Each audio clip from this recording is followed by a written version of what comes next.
Oh, I don't know what this is. It looks like a watermelon plant, but it's got thorns. Look at that. I have no idea what that is. There, I get it to focus on the thorns.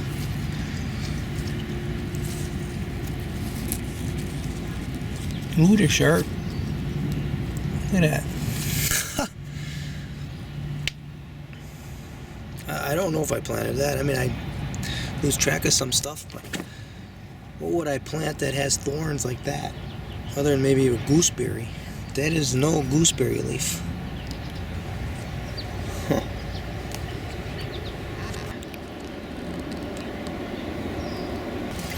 There's a few of them on the sheet. Looks like some of them got smashed, so something was in here. I wonder if a bird was in here. Found another way in.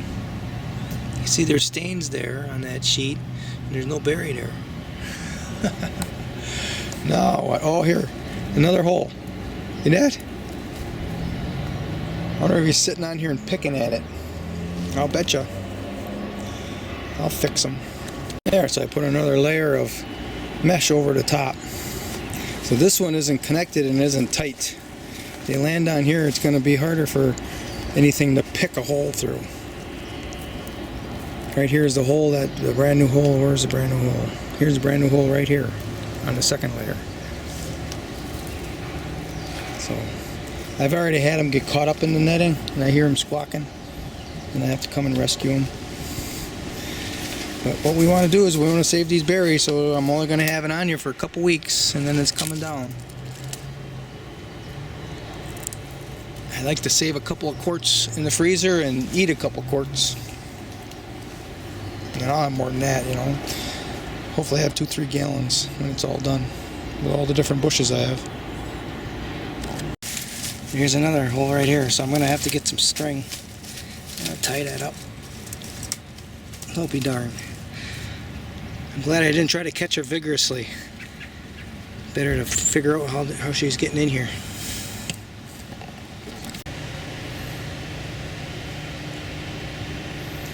It's what's for breakfast. Elephant garlic scapes, spring onions. This is the longest day of the year today, and I'm still picking spring onions because I planted some in the shade. A leek, my first leek of the year. My first beet leaves of the year. There's some herbs in there. Cilantro and oregano. And the experiment of growing radishes in the garlic is working out. These didn't bolt because they were in the shade of the garlic. And they grew fast. I just planted them like 21 days ago or something. 3 weeks ago. There you have it. More good fresh food.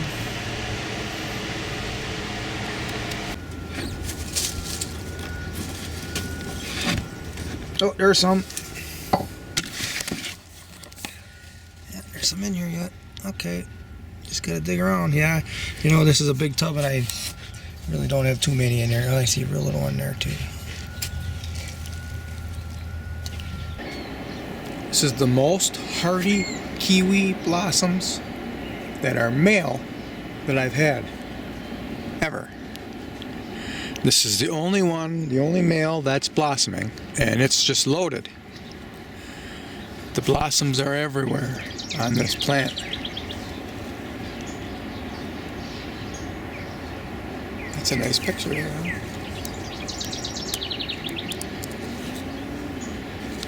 And these females haven't had a male for a long time. And I think I'm going to have a lot of hardy kiwis. A lot, and a lot, and a lot. There's a lineup of females over there that are blossoming. And then this one, I think, is going to break the trellis. That thing is 20 feet high. And it's full of blossoms.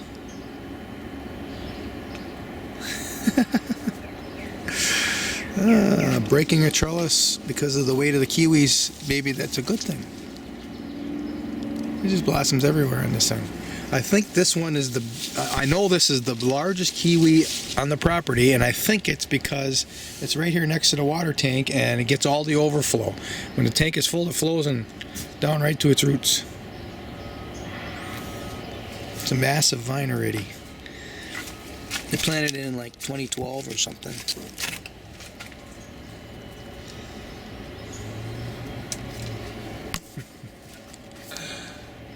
This is the trellis, and I've got it all pinned down to 1, 2, 3, 4 other posts. It's all pinned, it's all pushing it that way, but that top is going to break. I can see it. There's too much weight on it. I should put one from this corner right here up to at least halfway up. Yeah, I might do that. More radishes. Haven't had any catbirds in here since I got more serious about figuring out how they were getting in and out. And the berries are ripening. They look nice.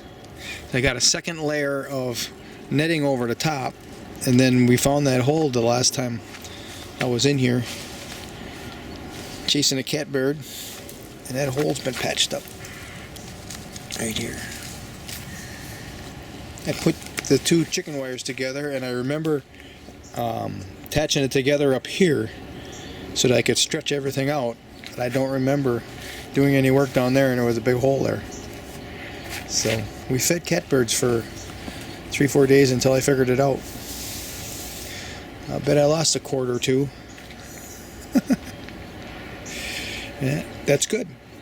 That's how we learn. That's how I learn. You know, some people can read books and catch all these little insights and whatever and apply them before they even start. And then there are guys like me, we just want to do it. And then we learn.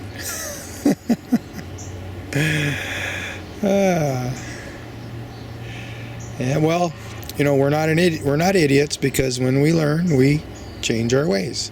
And of course, since we didn't learn anything from the book, well, I mean, I have read books and I have learned things, but some of these experiences aren't learned by reading.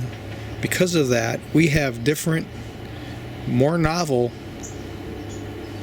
approaches to mitigating the problem. Whereas the people who read the books and are able to absorb all that and apply it all at once, all in the beginning, they're just following instructions. That's all they are. The PhDs of the world. Here's a carrot that's forming. First one that I've noticed. And these are beets here that I transplanted when they're real small.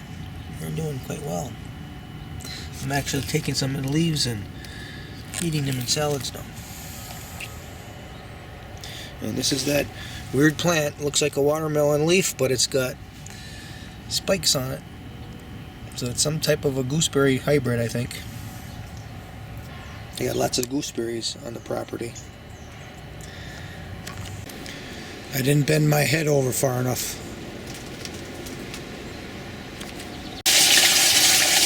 I'm taking advantage of the water that I stored up in this larger tank. Letting it pour into this barrel that has a residue of ferment in it. I drew the water in this barrel down to maybe a foot, and that bottom foot had the most residue from the ferment in it. And now I'm adding this water, and I'm going to get another shot of fertilizer from the ferment. This is the 3rd time I did it with this barrel. This is the 3rd fill-up. And you can plainly see there's still material in the water. That's the fertilizer. If you look close, you can see these little black specks. Those are food beetles that jumped into the water last night and drowned it.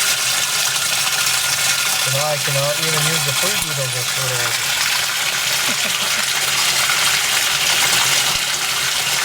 Yeah, the food beetles are attracted to the ferment water. I still have 1 barrel full of pure ferment that I haven't did any dilution or anything to. And I have another barrel here that is on its second dilution using rainwater.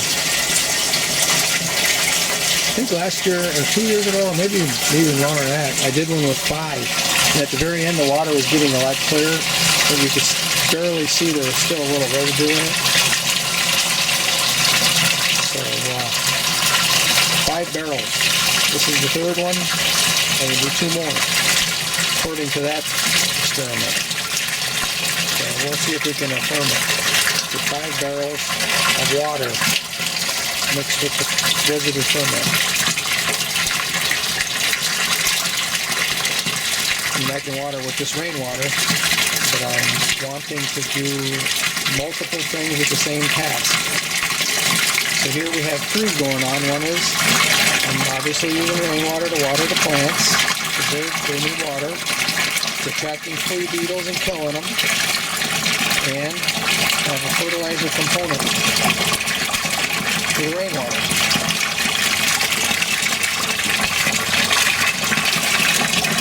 And I don't even have to bucket water from one barrel or from one tank to a barrel. I just put it underneath the valve and open the valve.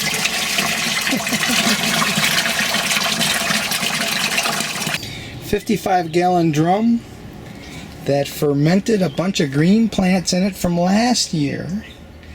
And now 50 gallons of the ferment water, and now it's diluted with rainwater, has been distributed to all of my garden beds except for one pocket garden, and that's where these 2 buckets are going.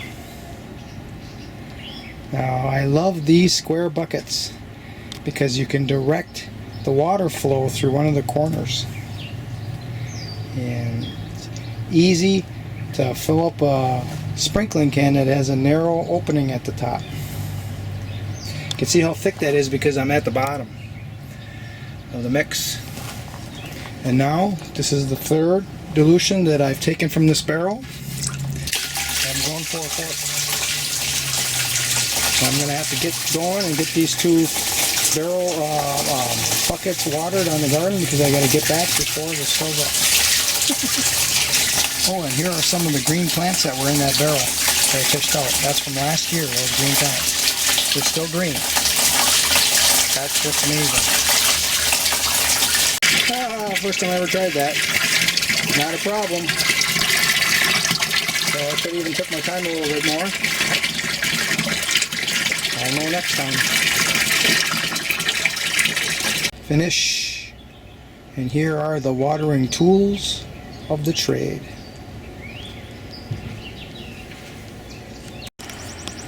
That yellow flower that I thought was a white salsify, well, it's not.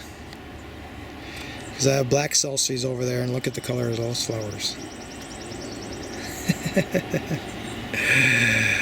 Yeah, I don't know what I'm doing. That's okay.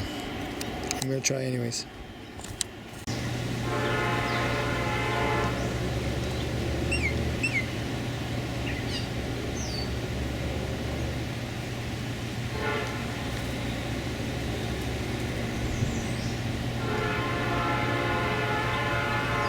Samdal elderberry blossom.